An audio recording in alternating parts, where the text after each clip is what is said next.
This particular evening was slated to be more exciting than usual, with Barron Trump scheduled to appear on one of the most popular liberal talk shows in the nation, The Daily Grind with host Tom Clarkson. Tom Clarkson, known for his sharp wit and often controversial questioning, had been promoting the interview with Barron as a must-watch event. The studio was buzzing, the audience filled with a mixture of excitement and skepticism. Barron, now in his early 20s, had been a public figure his entire life, but had recently begun to carve out his own path in the political sphere. The interview started off with the usual pleasantries and a recap of Barron's recent activities and public appearances. The audience seemed receptive, applauding politely at Barron's articulate responses about his educational initiatives and charity work. However, the atmosphere shifted palpably as Tom Clarkson shifted gears, his demeanor turning more probing. "So, Barron," Tom began, leaning forward in his chair, a smirk playing on his lips, "your family has been a polarizing figure in American politics. With your father's presidency a few years behind us now, how do you deal with the continuous negative attention?" Barron handled the question with grace, acknowledging the complexity of his family's public perception. But Tom pressed further, veering into territory that was both personal and pointed. "But really, how do you personally feel about the policies your father pushed that many of our viewers find, let's say, problematic?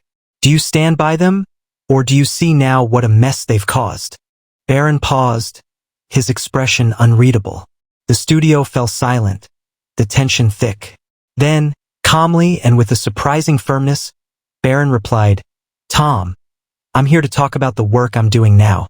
The initiatives that are helping American families get access to better education and healthcare. It's easy to focus on division, but I'm more interested in what brings us together." The audience erupted in applause, impressed by Barron's diplomatic response. However, Tom was not to be deterred and pushed even further with a question that crossed the line from professional to blatantly disrespectful. "That's all well and good, Barron, but do you ever feel like your presence here, in this line of work, is just a way to clean up your father's messes?" The question hung in the air, a provocation that could define the rest of the interview.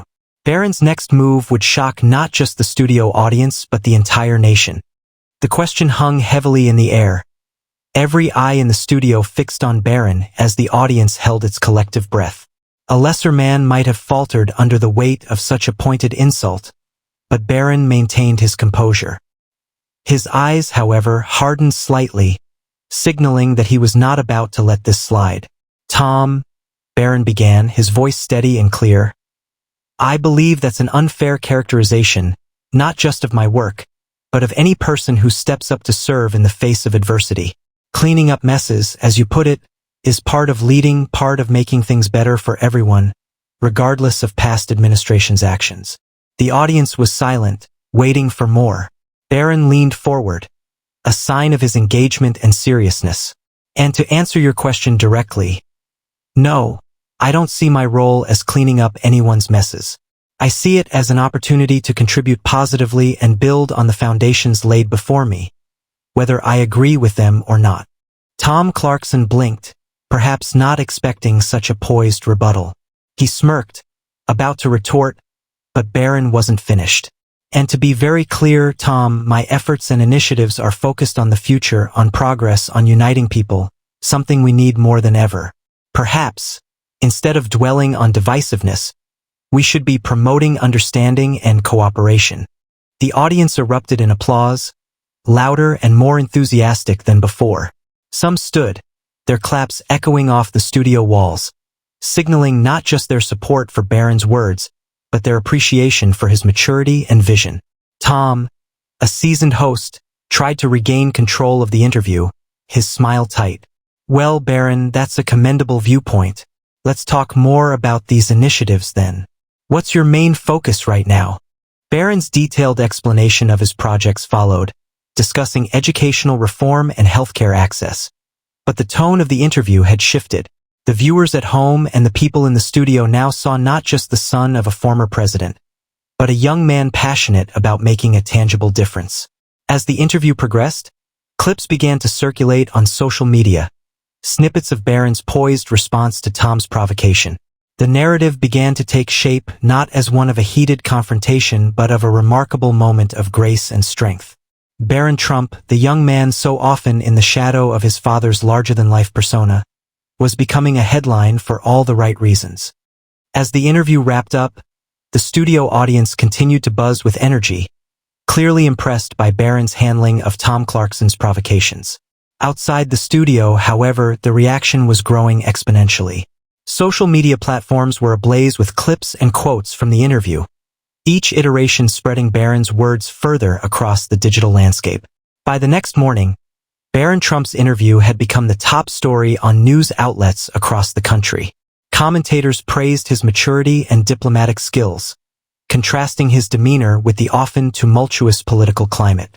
Even critics of the Trump administration found themselves commending Barron for his articulate and thoughtful responses, acknowledging his potential as a unifying figure in American politics. Tom Clarkson, on the other hand, faced a mixed reception. While some applauded his direct questioning, others criticized him for what they saw as unnecessarily aggressive and disrespectful tactics. The media world buzzed with debates about the balance between journalistic rigor and courtesy, with Tom's interview with Barron cited as a case study. Back at the studio, Tom held a post-interview meeting with his production team. "Did we go too far?" he asked, genuinely concerned about the backlash. His producer, a veteran in the industry, shrugged. "It's a fine line, Tom. You know that. But Barron handled it well, better than we expected. This might actually boost our ratings, controversy or not." Meanwhile, Barron's team was strategizing on how to capitalize on the momentum. They scheduled appearances on other shows and planned press releases to highlight his ongoing and future initiatives. Barron himself took to social media, not to fan the flames but to reiterate his message of unity and progress. "Last night's interview was an opportunity to discuss real issues and real solutions," he tweeted. "Let's not dwell on divisions but focus on building a better future together. #forward together." His message resonated, garnering thousands of likes, shares, and supportive comments. Influential figures across the political spectrum echoed his sentiments, inviting him to roundtable discussions and public forums. It seemed that overnight Barron had transitioned from being seen merely as the son of a controversial president to a respected figure in his own right. As the days passed, the narrative continued to evolve. The public's focus shifted from the initial shock of the interview to a broader discussion about the kind of leadership needed to navigate the complexities of modern America. Barron's poised response in the face of adversity became a symbol of potential new beginnings in a deeply divided nation. The ripple effects of Barron Trump's interview on the daily grind spread far beyond social media and TV ratings. Across the country, Americans of all political affiliations began to engage in discussions about the kind of leadership that could truly address and unite a diverse nation.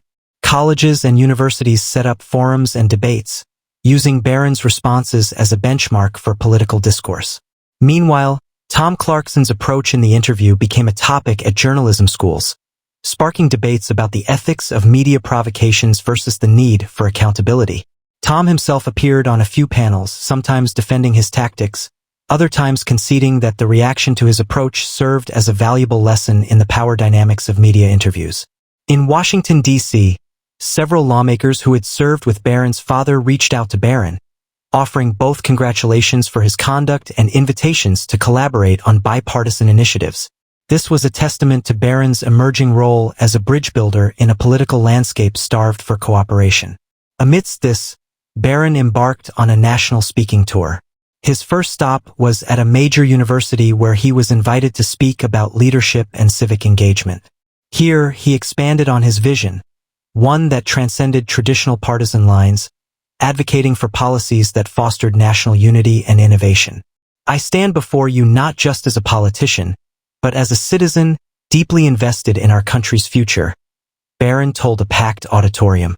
"Last week's interview was not just about defending my family's legacy or my personal views, but about advocating for a politics that embraces debate without divisiveness." The speech was met with a standing ovation, echoing the sentiment that many felt. Here was a young leader who could perhaps one day help to heal the fractures within American society. Simultaneously, Barron's approachability and his focus on progressive themes began to attract attention from global leaders and international media.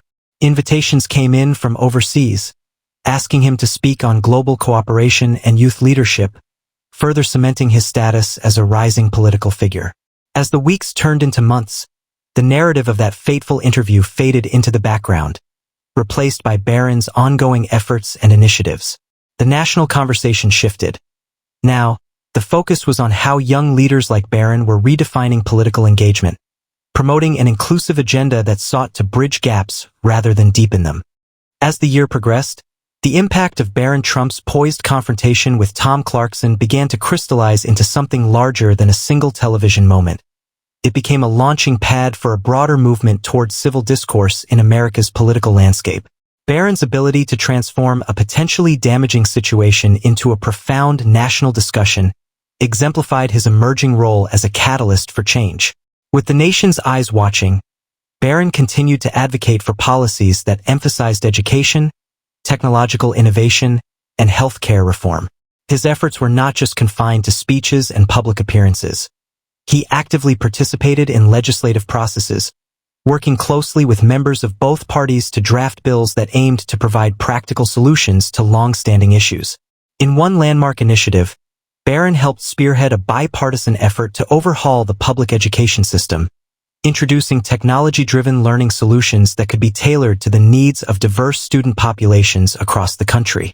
This initiative not only won him accolades from education experts, but also from parents and teachers who saw real hope for the future of their children's education. Meanwhile, Tom Clarkson's career took a different turn. Reflecting on the interview that changed the public's perception of Barron, Tom authored a book titled The Question of Civility, Media and Politics in Modern America. The book explored the dynamics between media figures and the subjects they interview, advocating for a more respectful and insightful approach to journalism. This endeavor, surprisingly, led to a series of collaborative talks with Barron, where they discussed the intersections of media and politics, often to sold-out crowds. Barron's influence continued to grow, not just as a political figure, but as a thought leader in a society craving stability and integrity. His initial media skirmish, far from shadowing his career, had enhanced his public persona, depicting him as a beacon of rationality and respect in a climate often devoid of both. As the next election cycle approached, speculation abounded about Barron's future in politics. Many of his supporters and even some former skeptics urged him to consider a run for higher office. Barron, however, remained focused on his current projects, though he didn't dismiss the idea of future political pursuits. "I am committed to the work at hand," Barron stated in an interview. "The future holds many possibilities, but whatever role I play, it will be one where I can effectively serve my country and contribute to a dialogue that respects all voices." His statement was met with widespread approval. The legacy of that one live TV moment had grown into something monumental. Barron Trump had not only managed to reshape his own narrative, but had also inspired a shift towards a more thoughtful and inclusive national discourse.